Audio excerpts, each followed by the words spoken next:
can't be balanced unless you're taught. So you have to start with learning to have a taught body. And there are a number of things you do in practice to help that along. And you mentioned a snorkel. So that's the most important tool, by the way, you want to get. If you don't have one, Trilabs has them on sale here today. So swimming snorkel. That's what it looks like. Front mounted, right up there. If you can avoid a nose clip, that'd be helpful. But having a snorkel on will keep your head still when you swim, and you can focus on being completely taut on a really, really long body. So tautness is the most important thing in swimming well. It's difficult to achieve because of the massive subsidy in the water, 90% of your body weight, and then because the water is usually not stable. How many of us have done a half Ironman or an Ironman with a 500 to 2,500 person start? You think the water is stable? Then again, so if you don't have real good tautness and you haven't learned how to hold your body well, disadvantage. So that's number one, tautness. Number two, the next most important thing is alignment. And alignment simply means having your head, hips, and feet in a straight line. And it's hard to do. You'll see some people swim, as I was showing earlier, and they get twisted, or they get scrunchy, hip to shoulder scrunches. Feet sway out behind, and the body is crooked. Or on the entry, they enter too wide, or they cross over their middle line. Swimming is very simple. It's very linear. If you divided your body into two equal halves, when you're swimming with the right hand, it must do everything on the right side of your center line, over here. On your left hand, everything on the left side of the center line. We're not allowed to cross over. You can, but then things happen.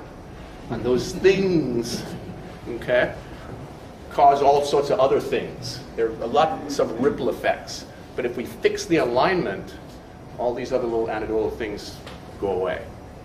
So the key is if we can keep at your entry, somewhere right here, and we can swim underwater, keeping your hand right underneath your right side and your left hand underneath your left side, and you held your body really taut, and you swam a whole lot, you're going to go fast. You're going to go real fast. Yes, Sarah? Can you be aligned but not taut? Could you be aligned but not taut? Sure. Or taut and not aligned? Yeah.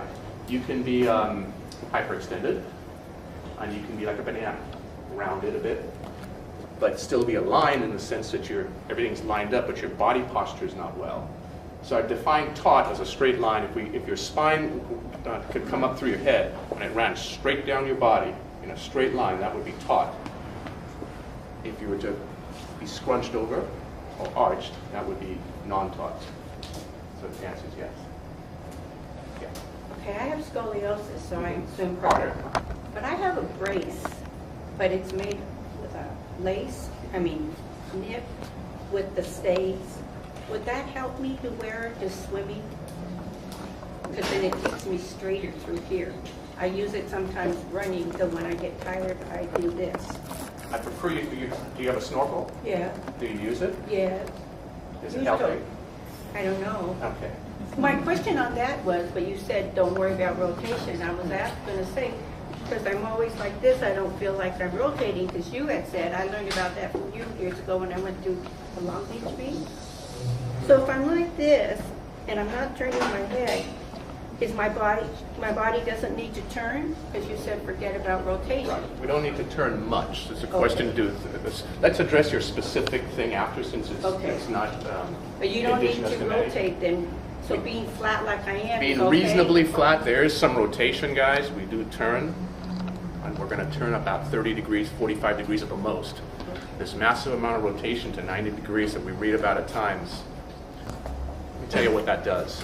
You turn a lot. The moment you turn, the body has instincts. If you're falling over to one side on the ground, what happens to you? If I'm falling to the right, my left leg pops up to counterbalance, and my right hand goes down, right, to brace the fall. When you start rolling in swimming, here's what happens.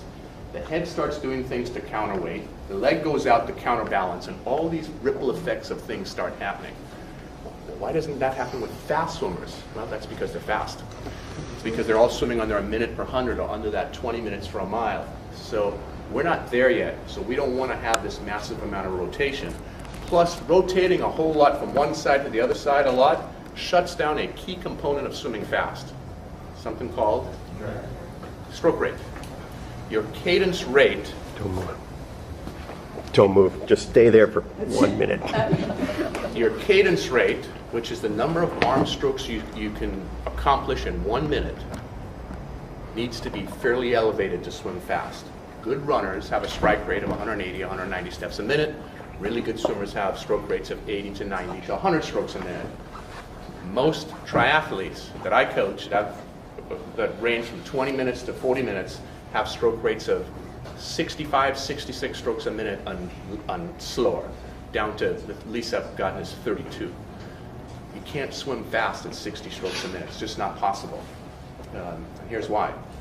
If we took, since I've been picking on Holger, we took Holger, and he swam at 60 strokes a minute, and we took Jen, who had the exact same amount of power and the exact same stroke. If we could duplicate Holger, we put Jen and Holger next to each other, same watts of output, everything's the same swim stroke.